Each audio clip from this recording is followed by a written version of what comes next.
The patches right before a new region are almost always super ultra boring filler, and I really didn't want to subject myself into an hour of being tormented by boredom, so I chose to skip the Honkai Star Rail version 3.7 livestream yesterday. I mean, what could go wrong? Apparently everything, because when I checked my timeline, and when I say my timeline was an absolute wreck, it was a complete dumpster fire. This isn't the usual post-stream hype. This is anger. People are mad. You've probably already seen the main headline though. Cyrene's new bow skin, the 20,000 Oneric Shard price tag. But that $300 skin, as bad as it is just a headline. The real story here is a combination of deceptive marketing, a patch structure that feels designed to drain your resources, and what many players feel is a fundamental breach of trust. To see the full picture, we need to start at the beginning. Not with the skin, but with the character at the center of it all, Cyrene. But of course, if you appreciate this kind of breakdown, a like and subscribe is always welcome. We have a lot to get through. Cyrene is the new 5-star ice character for version 3.7, but for a very large, very invested part of the player base, she is not just a new character, she is an XP. That is, like, her design is heavily based on 𝗖ecie from Honkai Impact 3rd. This is important. It means she carries a lot of emotional weight. A lot of veteran players or people who just love that character have been waiting and saving for her for a very long time, purely because of that nostalgia, which makes it sting even more when, as some fans have pointed out, this doesn't even feel like the Cyrene they have followed in Star Rail's story. It just feels like an 𝗖ecie skin with her own identity hollowed out to sell a product. But then the details of her kit came out, and the community's analysis of her base version, her E0 or Eidolon 0, which is the character that you get with just one copy, has been deeply critical. The consensus, right? The general agreement that you see everywhere is that her kit feels chopped. It feels intentionally incomplete. The biggest problem is her ultimate. It starts at 0 energy, and her ramp-up time, which is the time that it takes her to actually get her ultimate ready to use, is considered terrible. She is just incredibly slow at doing the one thing she is supposed to be good at. Players have uncharitably, but perhaps accurately, compared her E0 version to Arlen, while her E2 is on the level of a top-tier unit like Castoris. And that is a massive difference because one has a global passive and the other one is a bomb.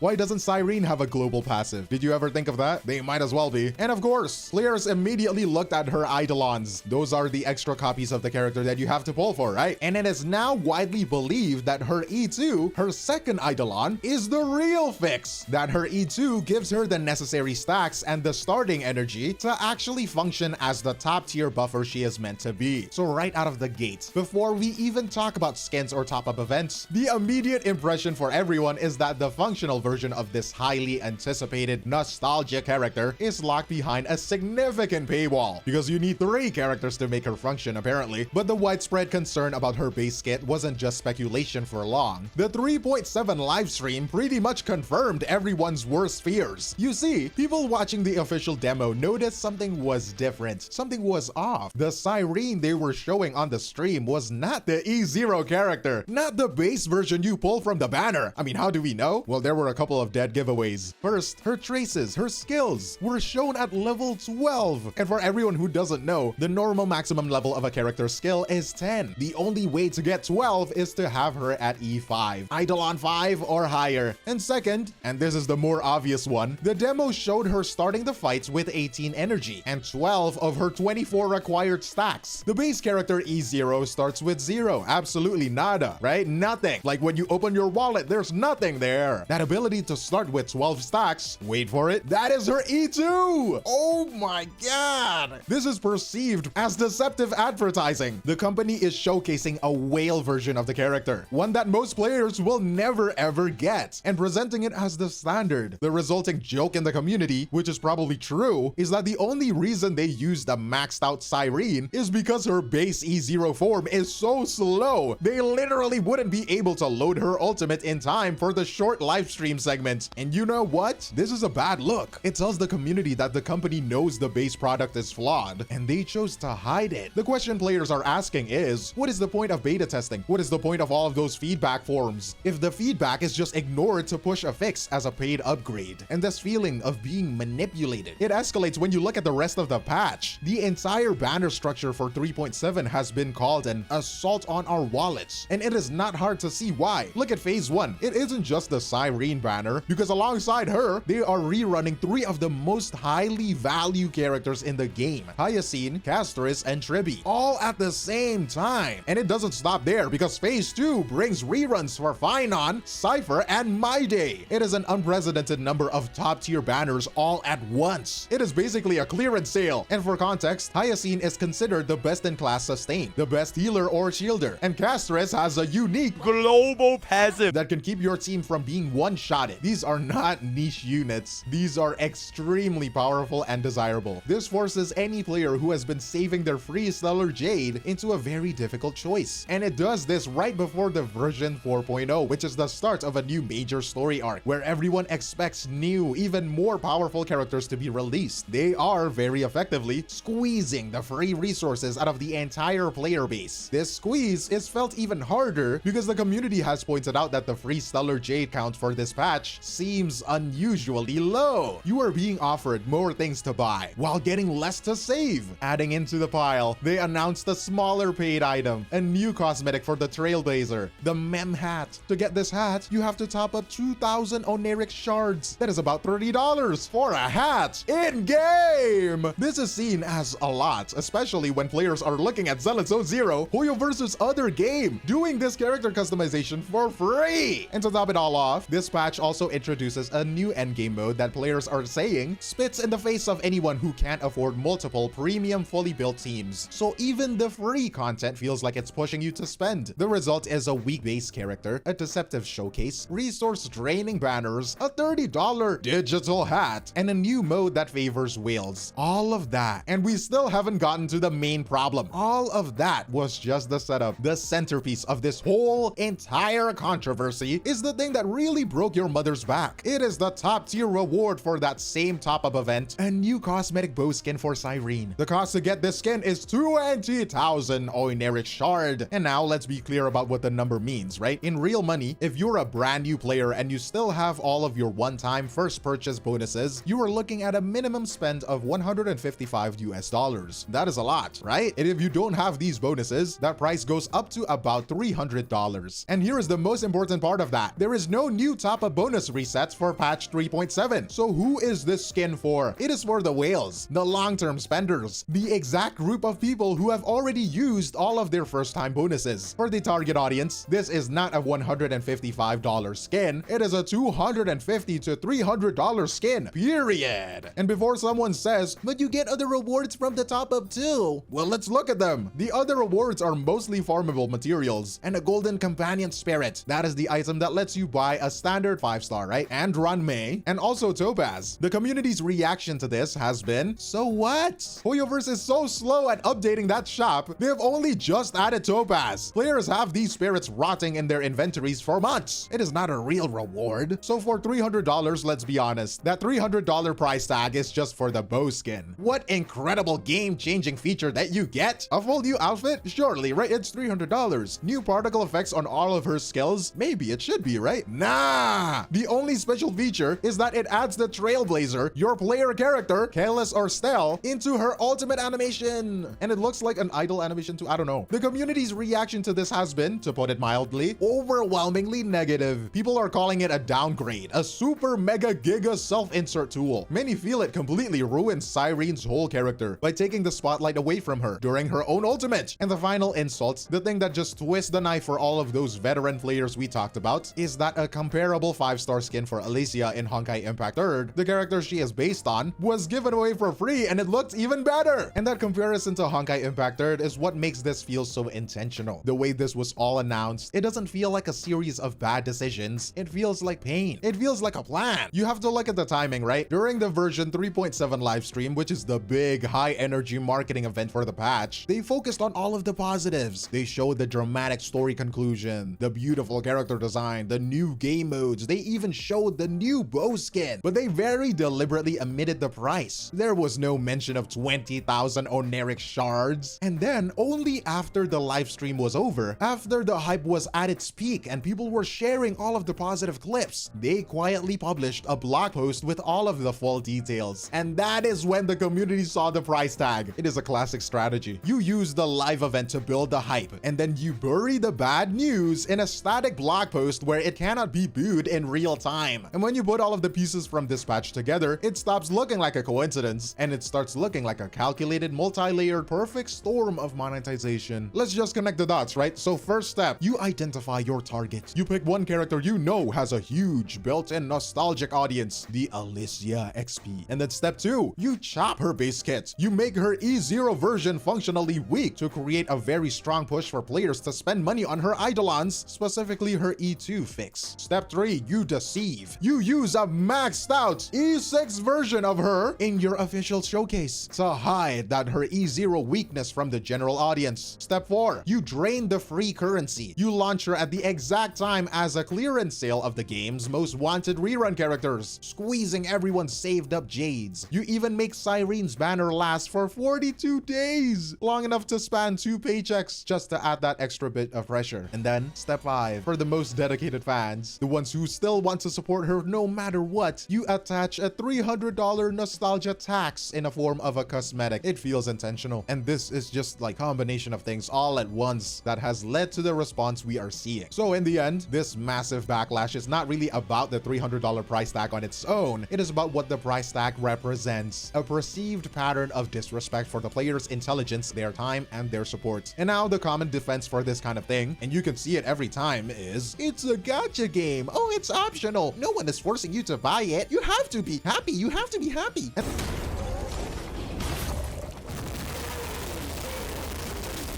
And that is true, sure. But the community's counter argument, and it is a strong one, is that this exact mentality, this "it's supposed to be predatory" excuse, is what enables these practices in the first place. The people who are most hurt by this, the ones who are most screwed, are Cyrene's own fans, the people who love her. And you can't support a character and still criticize the company for, as they put it, serving the bare minimum and paywalling it. This is all happening in a game that players already feel has fast power creep. The justification for this kind of monetization is often, but the game is generous. But as many have sarcastically pointed out, that generosity, getting 20 more pulls than Genshin, starts to feel pretty hollow when a single cosmetic costs $300 and your new character might be obsolete in a few months. This patch, this entire 3.7 package, has left a lot of people, including day one spenders, people who put their money into the game, feeling that the game has become a whale-friendly game with no respect to free-to-play people. When you take all of it together, the flawed character, the deceptive marketing in the live stream, and this layered, calculated monetization, for many players, this has crossed the line. It's crossed the line from just being a gacha game into a predatory mess. But you know, let me know your thoughts below. But that is all from me, 𝗖cie𝗽𝗆𝗆, and I will see you in the next one. Cheers!